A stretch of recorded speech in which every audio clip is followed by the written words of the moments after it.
오후 시간에는 주는 나의 하나님이시라, 주는 나의 하나님이시라라는 제목으로 함께 말씀을 나누겠습니다.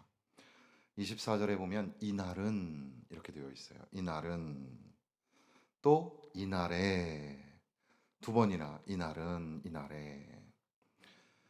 신약 성경의 이 헬라어로는 이 날이라는 말이 이 헤메라입니다. 헤메라.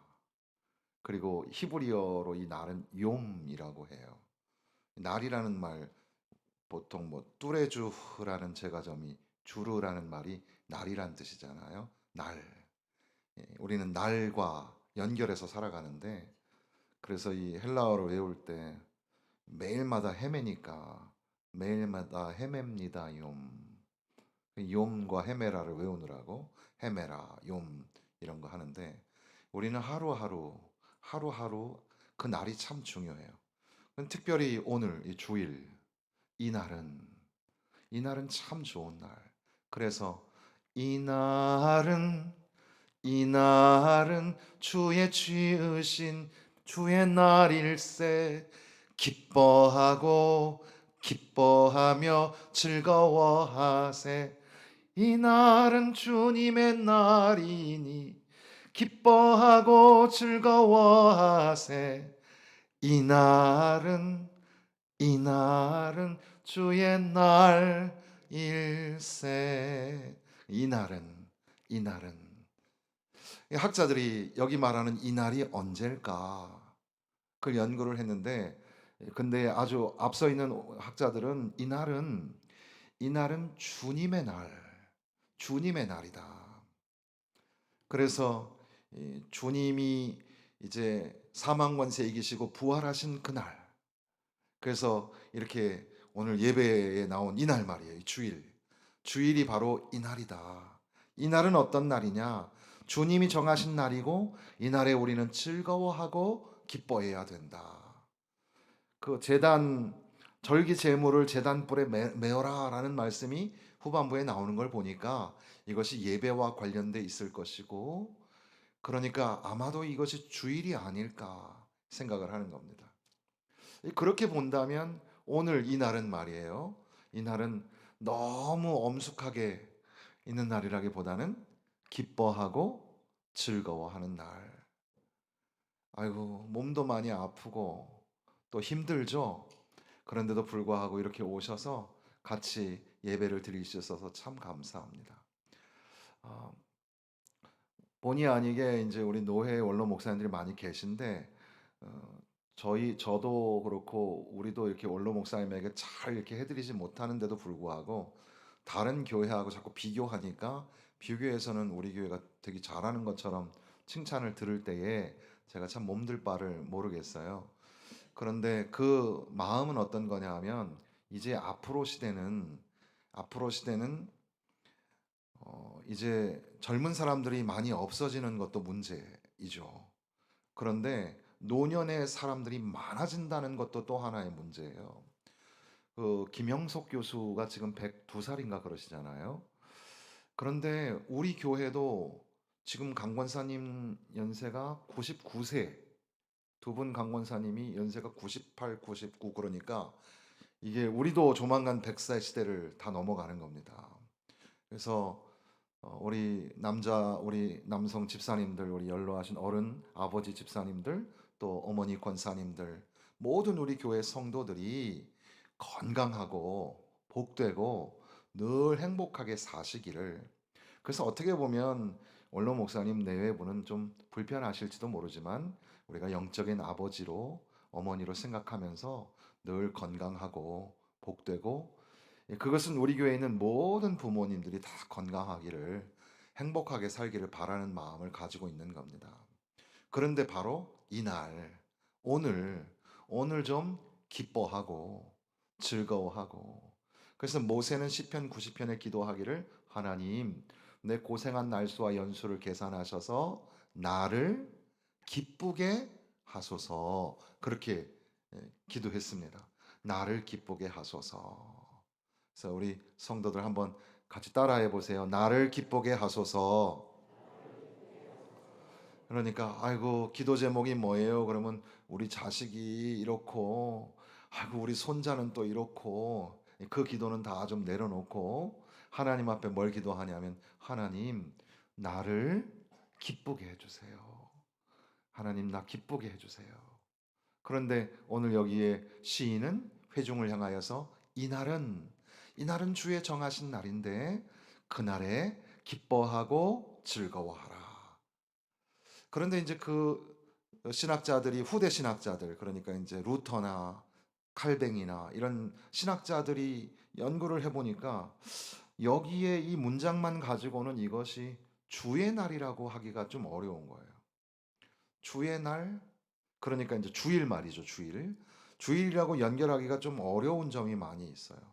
어떻게 보면 이 이스라엘 백성들이 가지고 있었던 절기의 날에 그러니까 느헤미야의 절기 또 그 이전에 있었던 이스라엘의 고유 절기 초막절이나 이런 절기 말이에요. 그런 때에 이 날은 하나님이 정하신 날, 이 날에 우리가 기뻐하고 즐거워하자 이렇게 선언하는 그런 내용으로도 볼 수가 있겠습니다. 그렇다면 우리가 그런 전통을 따른다면 오늘 주일뿐 아니라 이제 새롭게 시작되는 월요일부터 토요일까지의 우리의 살아가는 날 하루하루 주어진 날에 이것도 하나님이 주신 날이구나. 하나님 또 하루를 살게 하시니 감사합니다. 그래서 그날에 하나님 앞에 기뻐하고 즐거워하는 그래서 이제 오늘 밤에 우리가 조용히 잠잘 때 천국에 하나님 데려가시면 참 좋겠습니다. 그렇지만 내일 아침에 딱 눈을 뜨니까 또 이 세상이에요. 우리 안방이에요. 그러면 누워서라도 손을 번쩍 들고 할렐루야. 오늘 하루를 살게 해주셔서 감사합니다.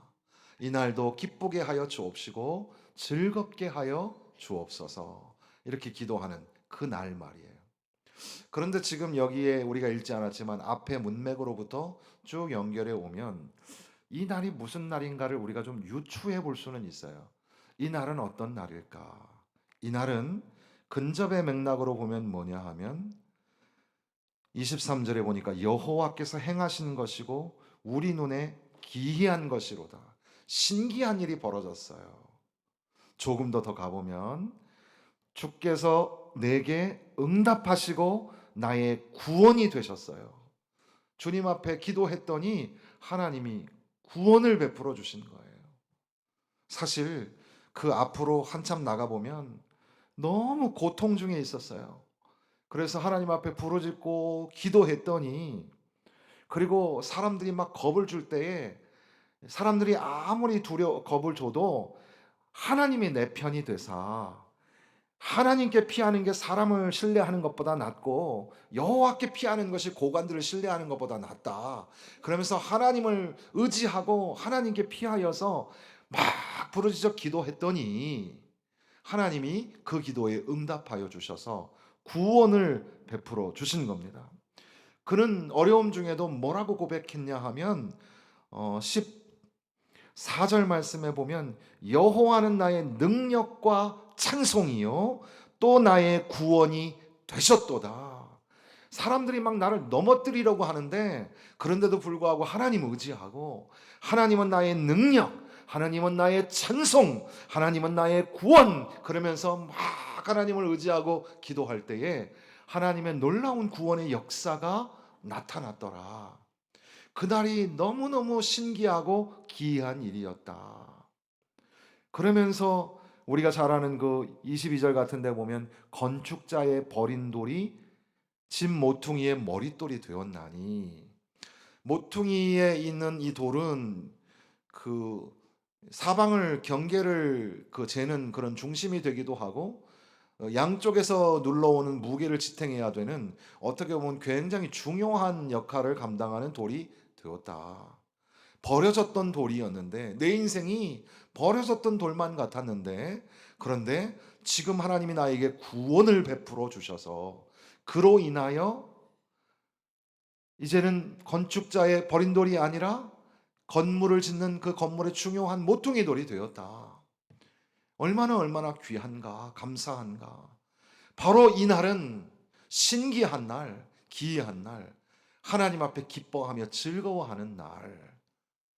그러니까 오늘 주일 당연히 그렇고 월요일부터 토요일의 삶도 역시 우리의 날들이고, 그런데 조금 우리가 더 깊이 생각해 보면 하나님 앞에 부르짖어 기도할 때에 하나님이 내게 응답하시는 날, 나의 이 곤고함 중에 나를 다시 들어 올리셔서 살려주시는 날, 죄와 사망의 권세에 짓눌려서 죽을 수밖에 없었는데 나에게 찾아오셔서, 친히 찾아오셔서, 그리고 마지막 우리 찬양팀 부른 노래에 보면 고와 같이 우리를 버려두지 않았다.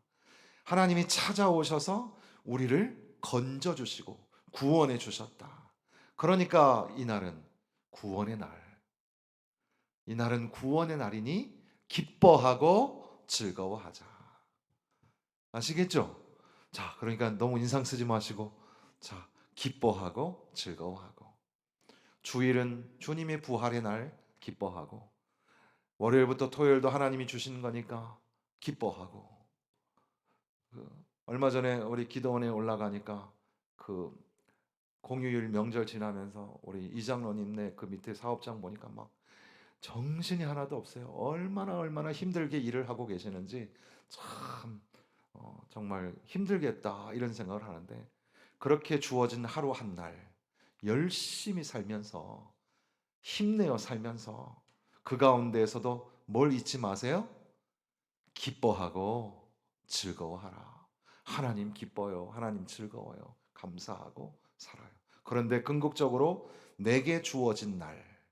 그래서 영어 문법을 배우면 이 학교 문법은 이 현재 시제, 과거 시제, 미래 시제 이 세 개를 시제로 두는데, 이제 더 깊이 언어학을 공부하면 시제는 두 개밖에 없다 이렇게 배워요. 과거 시제와 과거가 아닌 시제 이 두 개로만 나누거든요. 그러니까 오늘이나 내일이나 이게 다 합쳐져 있는 건데, 철학적 의미로 보면 내게 주어진 모든 날이 예수 믿고 구원받은 날, 주님 앞에 부르짖고 간절히 간구했더니 하나님이 들으시고 응답하시고 구원하신 날, 참 신기한 날, 버려진 나를 하나님 찾아오셔서 나를 이 교회에 세우시고 찬양을 부르게 하시고 예배를 드리게 하시고 얼마나 감사합니까? 그 다음 절에 보면 여호와여 구하옵나니 이제 구원하소서, 여호와여 우리가 구하옵나니 이제 형통하게 하소서. 학자들은 앞에 부분에서 막 기도했고 기도의 응답을 받았는데 또다시 처음으로 돌아가서 구하옵나니 이게 좀 앞뒤가 좀 안 맞는 거 아닌가? 라는 생각을 하다가 조금 더 깊이 묵상을 하면서 깨달은 바가 뭐냐 하면, 아, 그렇지. 기도는 한 번으로 끝나는 게 아니지. 그렇게 우리가 생각을 하게 되는 겁니다. 그게 무슨 말이냐 하면, 우리의 삶의 자리, 우리의 이 삶의 자리에 위기가 어저께 그 일로 끝난 게 아니에요. 우리 가정과 공동체의 그 근심과 걱정이 어제로 다 끝난 게 아니에요. 또다시 위기는 찾아오고 또다시 걱정과 근심과 염려가 우리에게 찾아옵니다. 그럼에도 불구하고 하나님 앞에 구하는 거예요. 하나님 앞에 기도하는 거예요. 여기 보면 여호와여 여호와여 이렇게 되어 있잖아요. 이거를 읽을 때 여호와여 이렇게 읽으면 안 되고 여호와여 이렇게 한번 읽어 보실래요? 시작. 여호와여. 네, 그렇게. 원래 히브리어가 음성이 굉장히 그런데 원래 여기에는 아나 야훼라는 말을 읽을 때마다 아도나이라고 읽었으니까 아나 아도나이 이렇게 읽었단 말이에요. 그걸 갖다가 직역을 하면 뭐냐면 아 주님, 아 주님 이런 말이에요. 아 주님 우리가 구합니다. 그 안에는 이 히브리어에는 이 긴급성을 강조하는 전접 불변사라는 게 있대요. 이게 나라는 말인데 아나 아도나이 아나 아도나이 하면서 긴급함을 가지고 하나님 앞에 다시 기도하는 거예요. 그래서 우리가 물을 치면서 깨닫는 게 뭐냐 하면 어제 기도하고 어제 구원받고 그것으로 기뻐하는 것이 끝이 아니라 오늘 오늘 다시 하나님 앞에 구하고 긴급하게 또 하나님 앞에 기도하는 거예요. 내가 위기를 맞았습니다. 내가 걱정하고 염려합니다. 주여 주님 앞에 구하오니 나를 구원하여 주옵소서. 나를 형통하게 하여 주옵소서. 하나님 앞에 기도합니다. 여호와의 이름으로 오는 자가 복이 있으며 우리가 여호와의 집에서 너희를 축복하였도다. 이 말씀은 가만히 보니까 이 주의 이름으로 모이는 것, 어떻게 보면 이 예배의 자리로, 또 옛날 그 구약 시대로 말하면 제사를 드리러 나오는 이스라엘 백성들을 생각하게 되는데, 그때 우리가 민수기 6장에 보면은 제사장들이 그 백성들을 축복하는 그런 말씀이 있죠. 그래서 하나님은 당신에게 복 주시기를 원하고 은혜 주시기를 원하고 평강 주시기를 원하신다. 그 제사장의 축복을 생각하게 됩니다. 그래서 여기에 여호와의 집에서 너희를 축복하였도다. 그러니까 우리는 오늘 서로가 이제 신약 시대를 살면서 제사장 같은 그런 직분을 가지고 살아가는데, 우리가 항상 잊지 말고 해야 될 것이 뭐냐 하면 우리의 함께 살아가는 가족들, 성도들을 축복하는 삶을 살아야 되는 겁니다. 주님의 이름으로 축복합니다. 한번 인사하시겠습니다. 옆에 분들에게 주님의 이름으로 축복합니다. 축복합니다. 진심으로 마음을 담아서 축복합니다. 축복합니다. 축복하는 거죠. 그러니까 하나님은 당신에게 복 주시기를 원하고, 하나님은 당신에게 은혜 주시기를 원하고, 하나님은 우리에게 평강 주시기를 원하신다. 축복을 나누는 그런 모양을 보게 됩니다. 그리고 그 다음 절에 보면은 여호와는 우리 하나님이시라 그가 우리에게 빛을 비추셨으니, 이런 말이 있잖아요. 오늘 우리 새벽에는 너희는 세상의 빛이라, 우리 하나님 나라 백성의 정체성에 관하여 기도했는데, 사실 하나님이 우리에게 복 주신다, 우리에게 은혜 주신다, 이 말은 하나님이 우리에게 빛을 비춰 주시는 것과 같은 선상에 있죠. 그래서 그 아까 방금 말씀드렸던 그 민수기의 말씀에 보면, 민수기 6장의 그 축복의 말씀 속에 그 기록되어 있기를, 하나님이 그 우리에게 복을 주시는데 얼굴을 내게로 향하여 드사 빛을 비추시고, 이렇게 기록하고 있어요. 그러니까 하나님이 우리에게 빛을 비추어 주신다. 얼굴을 들어 빛을 비추어 주신다. 그 말씀을 생각해 보면 이 축복과 하나님의 빛의 비추심, 그런 것들을 생각하게 됩니다. 요즘에는 그 젊은 여성분들이 쓰는 화장품이 굉장히 잘 나와가지고 탁탁탁하면 얼굴이 환하게 나오고, 우리도 이 스크린을 새로 바꾸면서 제가 너무 어둡게 나와가지고 성도들이 한동안 걱정했는데 지금은 좀 익숙해지셨죠. 그리고 전에 다른 교회 목사님 오셔서 이렇게 하시는데, 그분은 가까이서 보니까 화장을 하셨더라고요, 얼굴에 하얗게. 그래서 항상 예전부터 했다 그러더라고요. 그래서 아이고, 남사스럽게 무슨 이렇게 하냐고. 근데 얼굴이 환하게 이렇게 되시는, 근데 우리가 이렇게 만들어낸 그런 환하게 되는 게 아니라 하나님이 우리에게 빛을 비춰주셔서, 하나님의 빛이 비추어질 때 우리가 환하게 되어지는 것, 그런 축복을 받으시기를 바랍니다. 서로 피차에 우리가 정말 복과 은혜와 평강을 나누는 축복을 할 때 하나님이 빛을 비추어 주셔서 하나님의 빛이 비추어지는 그런 삶을 살아갈 수 있도록 피차에 축복하면 참 좋겠습니다. 그리고 나서 이 밧줄로 절기 제물을 제단불에 맬지어다라고 되어 있는데, 이 개역 한글하고 개역 개정은 이 글자 히브리어의 문자를 그대로 직역을 해서 밧줄로 절기 제물을 제단 뿔에 메었다, 이렇게 표현했는데, 그런데 구약의 제사 방법에 아무리 봐도 제물을 그 제단 뿔에다가 이렇게 기둥에다 묶는 제사가 없어요. 이게 조금 어려워요, 이 번역이. 그래서 다른 번역은 상당히 또 의역으로 가서 완전히 또 다른 번역이 되기도 합니다. 그래서 공동 번역 같은 데는 나뭇가지 손에 들고 줄줄이 제단 돌며 춤을 추어라. 또 표준 세번역에서는 나뭇가지로 축제의 단을 장식하고 제단의 뿔도 꾸며라.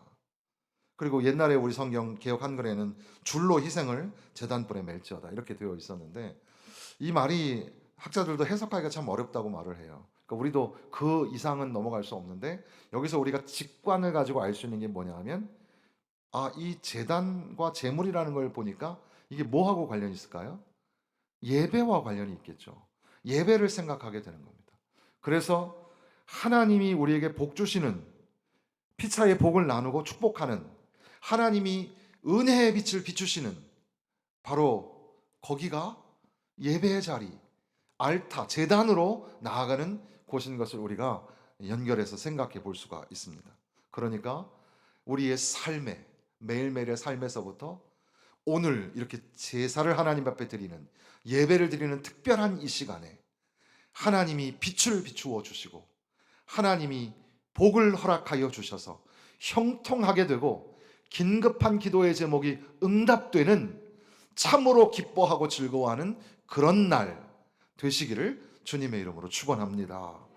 그리고 나서 이제는 주는 나의 하나님이시라 내가 주께 감사하리이다. 주는 나의 하나님이시라 내가 주를 높이리이다.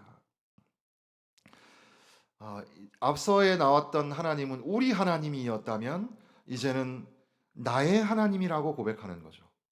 그러니까 신앙은 공통적으로 이 말씀이라는 것도 수백 명에게 동일하게 똑같은 본문의 말씀이 선포되어지지만, 그러나 이 말씀이 살아 움직인다고 할 때에는 그 말씀은 오늘 나에게 특별한 말씀이 되는 거죠. 그러니까 저 사람의 신앙 고백을 구경하며 살지 말고 오늘 나의 신앙 고백을 가지고 나의 노래를 부르며 나의 기도를 드리며 생생하게 하나님이 나에게 은혜 주시고 복 주시는 것을 체험하며 살아가야 될 것입니다.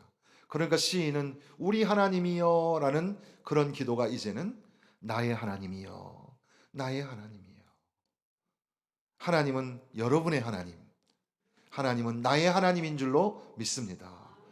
그리고 마지막에는 이제 여호와께 감사하라, 여호와께 감사하라 그랬는데, 이 노래는 이 시편 118편의 1절이 시작이 뭐죠? 여호와께 감사하라.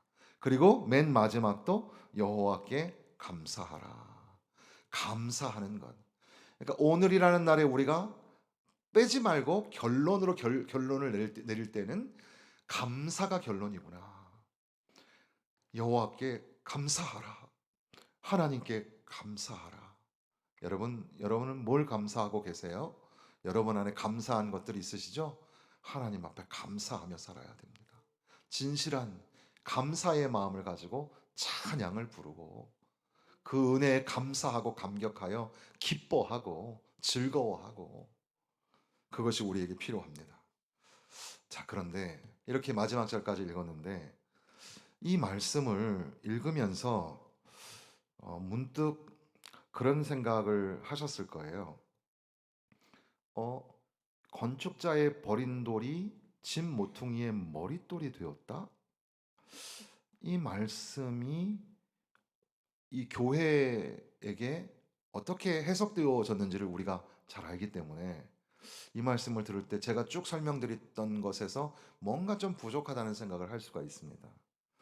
그런 내용으로 보니까 이날은 기뻐하고 즐거워하는 날이라고 하는데 여호와의 이름으로 오는 자가 복이 있으며, 이 가사가, 이 말씀이 주의 이름으로 오시는 이여 찬송하리로다, 찬송하리로다, 이것이 종료주일 같은 때에 백성들이 나뭇가지를 흔들면서, 그러니까 여기 제단불 이야기가 히브리어의 나뭇가지가 되기도 하거든요. 나뭇가지를 흔들면서 그 성일에 들어오시는 이, 주의 이름으로 오시는 이, 바로 복음서에서는 바로 그것이 누구라고요? 예수님에 관한 이야기였습니다. 메시아에 관한 예언의 말씀으로 유대인들은 이 말씀들을 읽었단 말이에요. 그러니까 주의 이름으로 오는 자가 복이 있으며, 이것은 우리가 피차에 서로 축복하는 정도로 끝나는 게 아니라 우리에게 왕으로 오시는 분, 마치 건축자의 버린 돌 같았던 그분은 모퉁이 돌이 되셔서 유대인과 이방인 사이에 모퉁이 돌이 되시고, 그래서 이 코너스톤이라는 노래 있잖아요. 예수는 모퉁이 돌, 그런 노래 있는데 예수님이 모퉁이 돌이 되어 주셨고, 그리고 예수님께서 주의 이름으로 오는 자가 복을 주시는, 그러니까 우리가 축복을 나눌 때 우리가 잊지 말아야 될 것은 우리에게 무슨 축복의 권세가 있거나 우리 안에 뭐 축적된 게 있는 게 아니라 누구의 이름으로? 주의 이름으로, 예수의 이름으로, 예수님의 이름으로 축복하면 그 이름의 권세로 우리 안에 힘들고 어렵고 아픈 것 해결되고 고침받고 치유될 줄로 믿습니다. 소원하고 바라는 것들, 그 기도의 제목도 응답될 줄로 믿습니다. 예수의 이름으로. 그리고 이 예배와 그리고 주는 나의 하나님이시라라는 말씀도 그런 관점으로 이해하면 십자가상에서 엘리라고 부르신 분은 예수님께서 아버지를 부를 때 나의 하나님, 나의 하나님 이렇게 부르시잖아요. 나의 하나님이라. 주는 나의 하나님이라. 그러면 이제 우리는 예수 그리스도를 통해서 구원받은 저와 여러분은 이 말씀 속에서 이날 기뻐하고 즐거워하는 날에 피차의 축복을 전하며 살아갈 때에 처음에서부터 마지막까지 예수 그리스도, 우리 예수 그리스도를 깊이 묵상하면서 예수님과 동행하는 것이 이날에 있어서 절대 놓치지 말아야 할 가장 소중한 것이라는 것을 생각하게 되고, 그리고 오늘 우리가 살아가야 할 한 주간, 한 날의 삶이 비록 녹록치 않아서 내일 이른 아침부터 밤늦게까지 또 일을 해야 하고 돈을 벌어야 하는데 그 돈에 짓눌려 있으며 몸에 아픈 곳곳이 자꾸 생겨나고 예기치 못했던 중병을 선고받기도 하고 가족들, 자녀들, 우리 형제들 간에 생각지도 못했던 어려운 문제가 생겨서 가슴이 철렁 무너져 내릴 때 그때에도 예수 그리스도를 붙잡고 예수님 안에서 다시 한번 살아날 때 세상이 알 수 없는 참된 평안, 그 안에서 누리는 기쁨과 즐거움을, 그리고 이제는 그것의 이 결론, 승화된 결론이 감사가 되어서 다시금 눈물을 훔치고 예수의 이름으로 일어나 찬양하며 감사하며 그 이름의 능력으로 살아내시기를 간절히 부탁을 드립니다.